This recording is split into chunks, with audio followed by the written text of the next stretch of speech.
সন্দীপ ঘোষদের বিচার বিভাগীয় হেফাজতে রাখার নির্দেশ দিয়ে আদালত কক্ষ থেকে সবে বেরিয়েছেন বিচারক। তখনই এজলাসেই বসে আরজিকর মেডিকেল কলেজের প্রাক্তন অধ্যক্ষ সন্দীপ ঘোষ এবং আরো 3 অভিযুক্ত। তাদের ঘিরে তৈরি করা হয়েছে নিরাপত্তা বলয়। রয়েছে পুলিশ কর্মী, রয়েছেন সিবিআই এর আধিকারিকরা। এর মাঝেই সন্দীপকে ধিক্কার জানাতে থাকেন এক মহিলা। ক্রমে স্লোগান উঠতে শুরু করে, চোর চোর, ফাঁসি চাই। উড়ে আসতে থাকে নানাবিধ হুমকি। সেই সময় আদালত কক্ষে ফিরে আসেন বিচারক। হাত জোর করে বাকিদের চুপ করার অনুরোধ জানান। পরিস্থিতি সামাল দিতে বাইরে মোতায়েন করা হয় কেন্দ্রীয় বাহিনী। শেষ পর্যন্ত কড়া প্রহরায় আদালত থেকে বার করে গাড়িতে চাপানো হয় সন্দীপ ঘোষদের। তবে সেখানেও বাধে গোল। সন্দীপ ঘোষকে পুলিশের যে গাড়িতে তোলা হয়, এবার সেটিকে লক্ষ্য করে ছোঁড়া হয় জুতো। বিচারকের নির্দেশের পর মঙ্গলবার আলিপুর আদালতে সশরীরে হাজির করানো হয় সন্দীপ ঘোষ সহ 4 জনকে। আরজিকর হাসপাতালে দুর্নীতির অভিযোগের মামলায় 23 সেপ্টেম্বর পর্যন্ত সন্দীপ, সুমন হাজরা, বিপ্লব সিংহ এবং আফসার আলীকে বিচার বিভাগীয় হেফাজতে পাঠানোর নির্দেশ দেন বিচারক। মঙ্গলবার আলিপুর আদালতে সেই নির্দেশ দিয়ে এজলাস থেকে বেরিয়ে যেতেই শুরু হয় স্লোগান, লড়াই লড়াই লড়াই চাই। কেউ বিচারের দাবিতে স্লোগান দিতে থাকে। মূলত মহিলা আইনজীবীদেরই সন্দীপের বিরুদ্ধে স্লোগান দিতে দেখা যায়। সন্দীপকে ধর্ষক সম্বোধন করেও চিৎকার করতে থাকেন কেউ কেউ। তার ফাঁসির দাবিও ওঠে আদালত কক্ষে। এখানেই শেষ নয়, সন্দীপের দাঁত ভেঙে দেওয়ার হুমকি দেন একজন। তিনি বলেন, অপরাধী হাসতে পারে না, দাঁত ভেঙে দেবো। একজন বলেন, জেলের ভাত কেন খাবে, সরকারের খরচ হবে। এভাবেই সন্দীপের উদ্দেশ্যে একের পর এক স্লোগান উঠতে থাকে আদালত কক্ষে। জনৈক এক মহিলা চিৎকার করে বলেন, তোর বডিগার্ড কোথায়? প্রসঙ্গত, আরজিকর দুর্নীতি মামলায় সন্দীপের নিরাপত্তারক্ষী আফসারকেও গ্রেফতার করা হয়েছে। তাকেও মঙ্গলবার আদালতে হাজির করানো হয়। সন্দীপের সঙ্গে আফসারকেও 23 সেপ্টেম্বর পর্যন্ত জেল হেফাজতে পাঠানো হয়েছে। এর সবের মাঝে একজন বলে ওঠেন, সন্দীপ ঘোষকে জুতো মারো।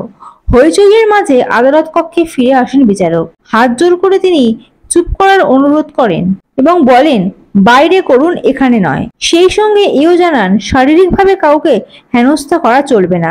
বিক্ষোভকারী আইনজীবীরা তখন বলেন, আমরা গায়ে হাত তুলব না, কিন্তু বাইরে কেউ কিছু করলে জানি না। পরিস্থিতি সামাল দিতে আদালত চত্বরে মোতায়েন করা হয় কেন্দ্রীয় বাহিনী। কড়া নিরাপত্তার মাঝে সন্দীপ ঘোষকে আদালত কক্ষ থেকে বার করে এনে গাড়িতে তোলা হয়। সেই সময়ও বাইরে চলতে থাকে বিক্ষোভ। হায় হায় ধ্বনি উঠতে থাকে। পুলিশের যে গাড়িতে সন্দীপ ঘোষকে তোলা হয়, আচমকা সেই গাড়ি লক্ষ্য করে ছোড়া হয় জুতো।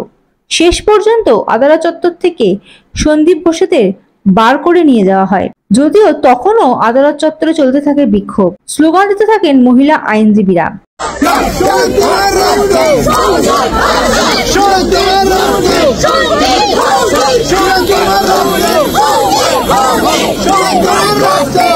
সিমন দাস নামে এক আইনজীবী বলেন, কেন ধর্ষকের জন্য বিশেষ নিরাপত্তার ব্যবস্থা করা হয়েছে?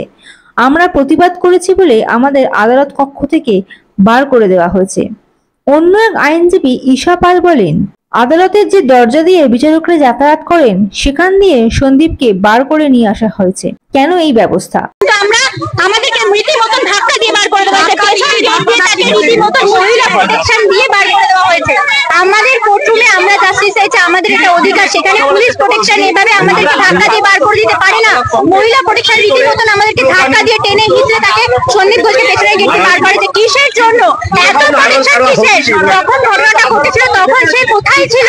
এত পুলিশ প্রোটেকশন কোথায় ছিল? যখন আমাদের প্রমাণ লোপাট করা হয় তখন তিনি কোথায় ছিলেন? এত প্রোটেকশন কোথায় ছিল তখন? একটা ধর্ষককে বাঁচানোর জন্য এত কিসের স্পেশাল প্রিভিলেজ? সন্দীপ ঘোষকে ওখানে দাঁড় করিয়ে বার করার জন্য আমাদেরকে টেনে টেনে মহিলা প্রোটেকশন দিয়ে আমাদেরকে মেরে ধরে লিটারালি মনে হচ্ছে যে আমাদেরকে মেরে পাঠিয়ে দেবে, দেন ওনাকে বার করবে।